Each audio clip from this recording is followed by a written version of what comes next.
Welcome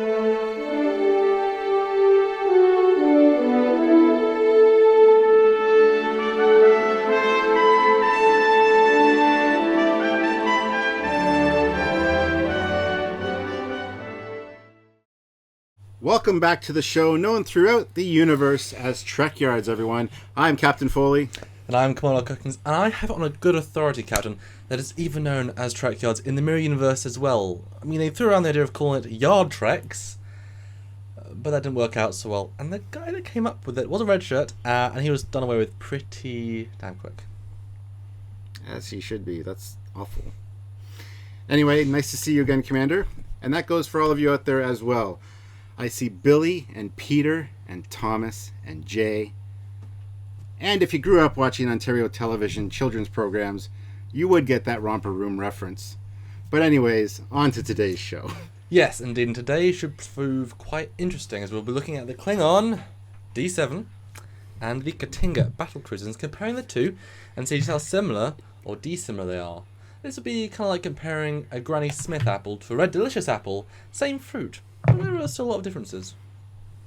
Yes, and it's been speculated over the years by fans that they are the same ship, just refitted, or even a totally different design. And we will look into all those things now and try to find some answers for you guys.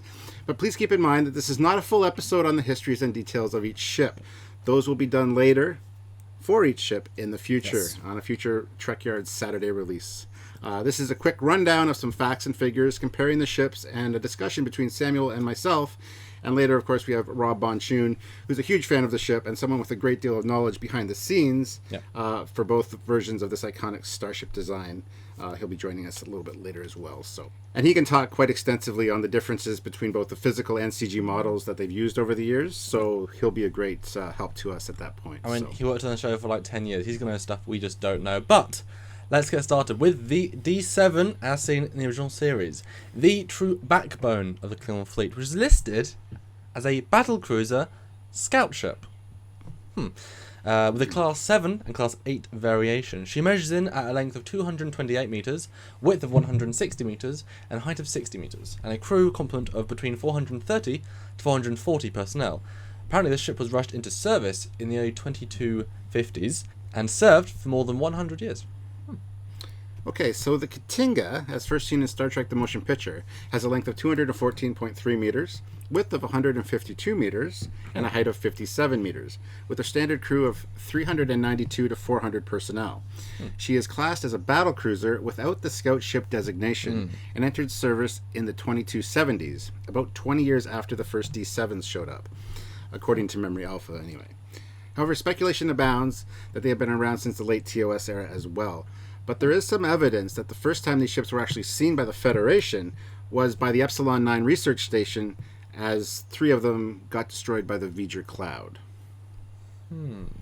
So, the newer Ktinga is shorter by around 14 metres, 8 less wide, and 3 metres lower in height. So, judging from these measurements, the Ktinga is a slightly scaled down version of the D7. I also think it's fair to say this shows that it's not likely a refit, but a new design style based on the D7 configuration. We know that Klingons keep their ship's designs around and active service for a long time. If it ain't broke, don't fix it. So classic Klingon style. We've also heard theories that state, well, many people believe, that they were merely a variant of or newer model of D7, and we'll go into that more now. Yeah, I always personally had it in my head that the Ktinga was merely a motion picture era refit of the original D7s. But that would generally require it to be slightly larger than the D7, as the refit is usually built over existing superstructure of a ship. The refit Enterprise is overall slightly bigger than the TOS version for this very reason. The new outer skin of the refit Constitution was built over the existing elements of the TOS ship, with the interior being revamped as well. And if you look how spacious the TOS Enterprise is internally, especially in the corridors, and how much smaller the new corridors of the motion picture era Enterprise are, I have a feeling that the same thing may have occurred internally as well, with things on the outside being added to the existing structure to make it slightly bigger, and things inside getting slightly smaller as new elements were simply added over the existing structures internally. The bridge module we know is a simple plug-and-play element, with the old bridge module being removed and the new upgraded one being set in and then hooked up to the pre-existing circuit pathways. Yeah, I can see that. However, could it be that D7 has much thicker, older style armor plating, hence giving it the more original series smooth feel that we see? And then once a newer, stronger, but more advanced shielding as well as armor plating was developed, that the old elements were removed and replaced with less bulky and less thick outer skin. This would perhaps account for the slightly smaller external arrangements? Yeah, I can definitely see that. I mean, as advancements in armor plating improve, they get thinner instead of thicker. So that makes sense. It's only slightly smaller and could easily be explained this way. If in fact the Ktinga is merely a newer refit version of the old D7s, this could also translate to the crew being slightly fewer as well, as you said, changes made to the interior, making it a little small internally. In addition, of course, to newer upgraded computers and perhaps more automation, making the need for a handful of crew unnecessary. Like extra handful of crew, I should say. Yeah, that works for me. It also explains the additional texturing on the Ktinga. That almost feather-like plating detail could in fact be additional armor over more sensitive areas of the ship. Another idea that's been floating around is that the Ktinga is actually the Klingon name for the D7, and the term D7 was the Federation's classification for the design before the Federation actually learned of the actual name. So that makes sense, because we tend to, even in the military, we label things, as we, with a code, and then we eventually find out the original name, so... I like to think that's a distinct possibility just for that very reason. Yeah. And it makes sense. It makes sense because we didn't know a lot about the Klingons back then. Now, interesting fact, taken from the book Star Trek Star Charts, has one possible origin for the name being the Ktinga star system. This was a single star system with a M-class star having a magnitude of +9. Now, M-class stars, of course, not to be confused with an M-class planet, as they are different things altogether. This system was the site of a battle and was located in or near Klingon space. Or it could be that Ktinga was simply a variant design to the D7, maybe smaller and less armored because it served more of an internal role to the Klingon sphere of influence and not on the borders of hostile territories with other galactic powers during that Cold War era. Best to add additional armor to the ships that would be out patrolling the borders that are more likely to get into hostile skirmishes with enemy vessels. So the D7s were actually bulked up versions of the Ktinga, maybe, with an additional armored skin over the original D7 or the Ktinga body. But actually, according to the instruction manual for the video game Star Trek Klingon Academy, some Ktingas are in fact refitted D7s.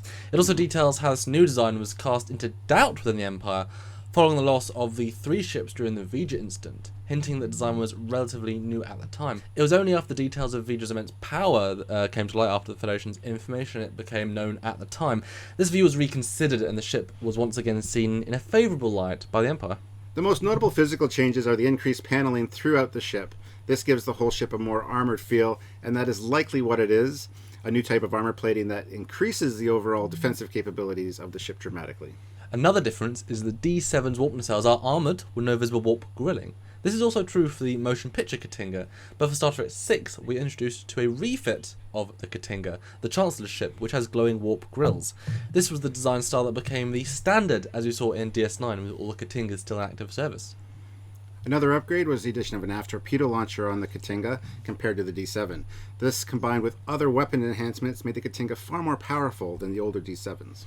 And depending on what sources which you look at for the placement of the impulse engines, if we look at the old physical model used in the 1960s, we can see there is no specifically lit impulse engine. This, however, was rectified with a large impulse engine in the back for some fan versions of the D7. There is a natural space for that, after all, but this lack of lit area is also represented in the Trials and Tribulations new space shots. In the TOS Remastered series, the large impulse drive was abandoned, and 2 smaller impulse units, similar to the Ktingas, were added to the back, along with 2 other impulse drives further along on the wings. But when we get to the Ktinga, technology has clearly improved, and so she is equipped with that single pair of impulse drives alongside the torpedo launcher. A set of hangar bay doors were either added or made clear on the Ktinga version, as opposed to the filming model of the D7, although in some CG versions she is included. On the Deep Space Nine era Ktinga, new cannons were actually added to the connection point of the boom to the main body. There was also a new detail added to the bottom of the Ktinga refit, a circle of detail which had the Klingon Empire symbol painted onto it, right there. This is likely a warp core ejection point, as this would seem to make sense due to its placement on the hull. However, on my little Hallmark Christmas ornament here, it is definitely where you put the batteries. So the warp core, I guess, because they are like the little button cell batteries. They look like a little warp core you put in there. It makes sense. To be fair, makes sense.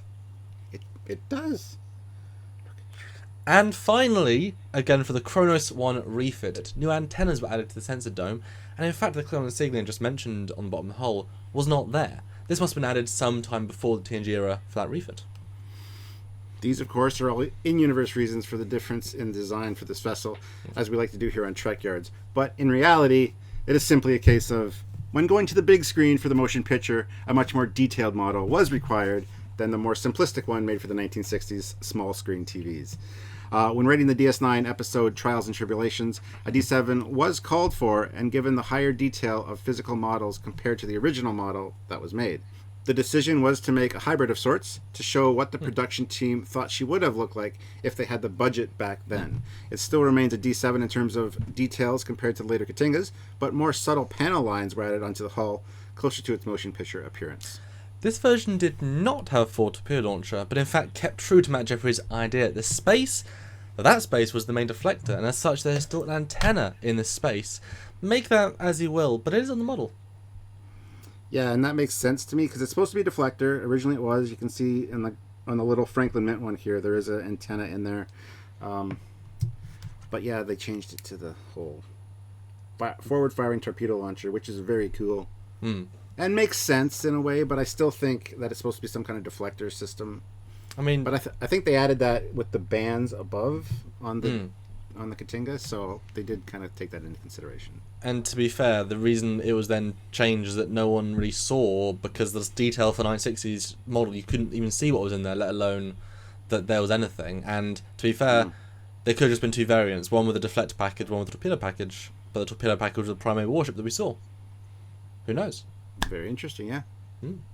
And now we're speaking of the behind-the-scenes stuff regarding this ship, so let's bring in Rob Bonchune, visual effects supervisor of both Voyager and Enterprise. And this is his favourite Star Trek alien ship, and has spent so much time finishing off a canon-accurate CG model of the motion picture Ktinga for us to use here at Trekyards for this amazing episode. So we're going to do some general discussion here about the little differences in both designs. So welcome, Mr. Rob Bonchune. Well, thank you very much, CM and Stuart. Glad to be here again. Yeah, welcome back, Rob. It's always great to have you. Now, tell us a little about your history with the D7 and the Ktinga. Has this always been your favorite alien design?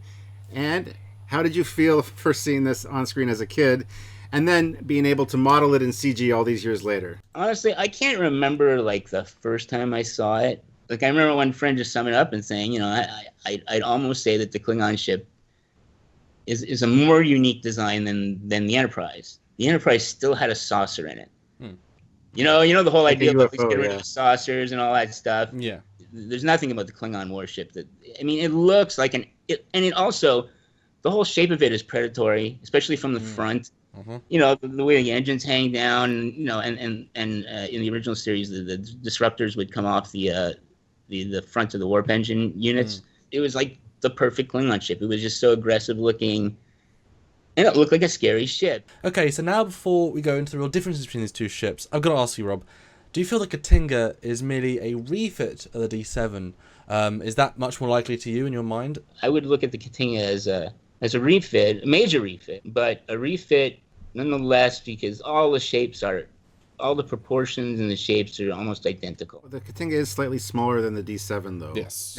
Now, strangely enough, I have other scale information that has it as bigger. This has often been a problem with the CG effects houses have gone through, and that's getting proper relative sizes. And we tried to, we've always tried our best to be really good at that. And most of the times we were. And in some of the blueprints, especially some of the stuff that was done in the 80s by fans and sort of people who worked on the show, like on the motion picture that put out their own blueprints or like fan books and stuff. Oftentimes the Ktinga would come out larger, but you're right. Oftentimes they're usually considered to be about the same size, where the Ktingas could be slightly. So having worked so closely with the ship in CG, let's kind of start talking about all the little subtle differences the design has, so that we can kind of have a discussion on each of those.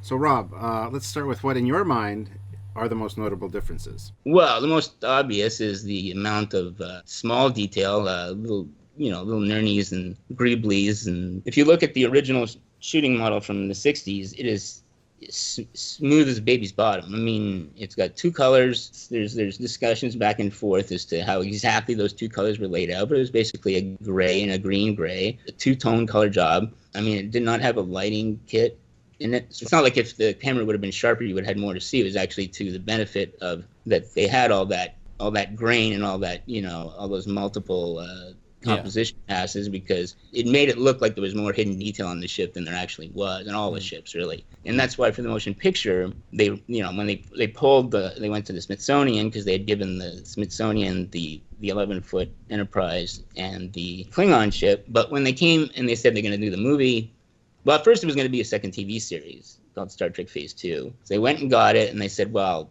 that can't hold up anymore to even late 70s, mid to late 70s TV details. It wasn't going to hold up. So they knew they were going to have to oomph it, just like they had to with the Enterprise, with everything else that they had. And then once that got put on the back burner, and they finally, I'm jumping a lot of history there, but, 3-hour discussion. Yeah. And they finally decided to go and make a movie. They upgraded again. The funny thing there you'll notice is that a lot of the toys that came out around that time were all based on the mid-range or the Phase 2 ships.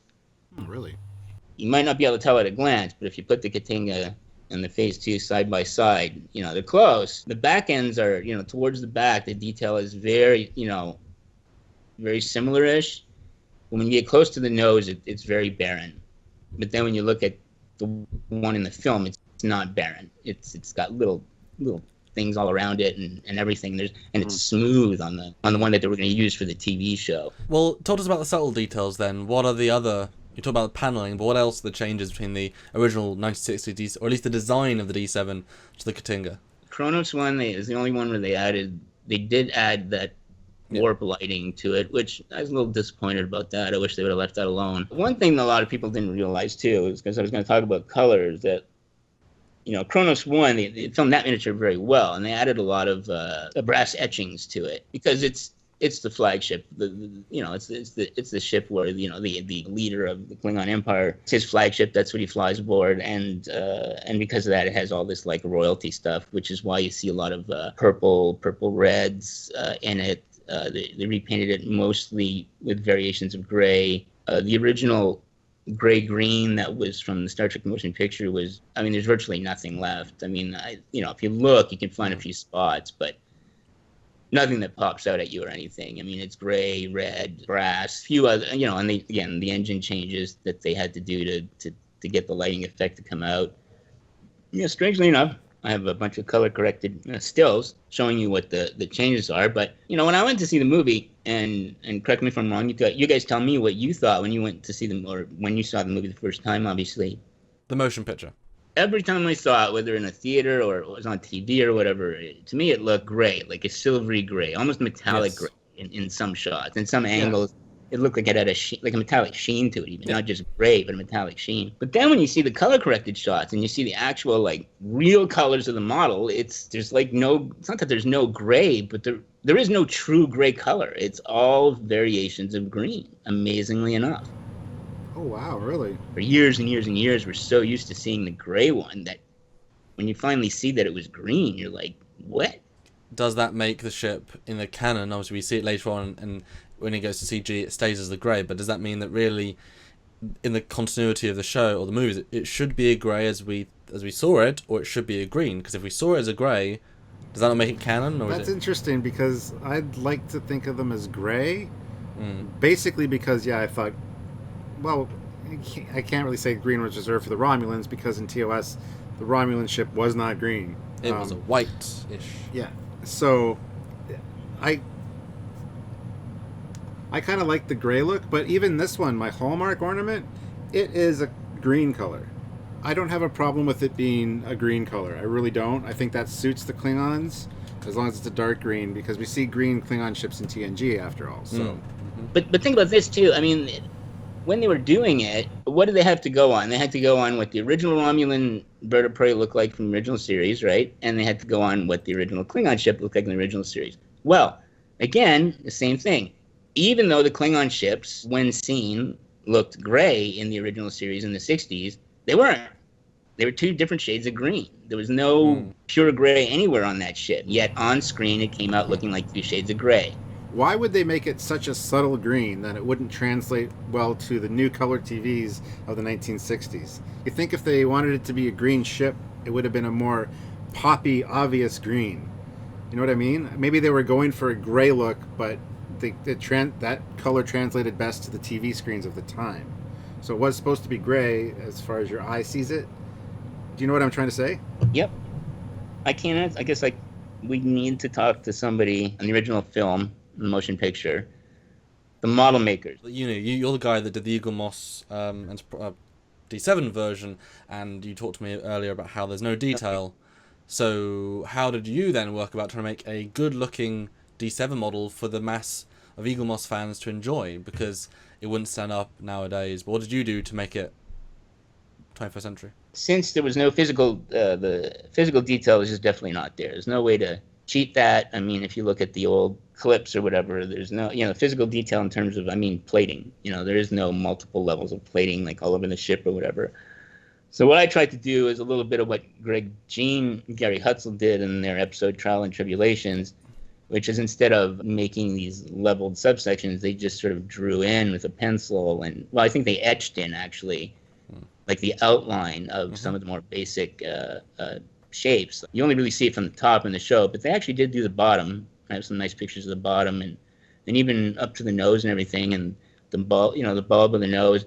It's all sort of there. It's so faint you can barely see it. So I kind of followed the same thing. I added a little more color to it, added a little more weathering to it. I tried to figure, this thing's going through space and, going through clouds and dust fields and who knows what. And I just tried to make one that wasn't, clean out of the dock. So I did put more color in it than it had in the original series, but not the level of detail that you see on the Ktinga. I thought of it as this is the way it probably would have been as a precursor, had they had the money and time or whatever. This is sort of what it would probably have looked like. I find just adding that little extra detail took the curse off that perfectly clean model that they worked with in the 60s. Okay, there you have it, guys. A look at two of the most famous ships in Klingon history. Are they more alike or more different than you supposed at first? Is this something that you ever really thought about? Please discuss your thoughts, theories, and observations in the comments section below. Yeah, it's not such a cut and dry answer after all, but we certainly hope that you enjoyed this comparative look at the D7 and Ktinga, and hope we've pointed out at least most of the differences and similarities. But I hope you enjoyed the show, guys. Thank you so much, Rob, for joining us, and just really getting into extra details. Thank you, Rob.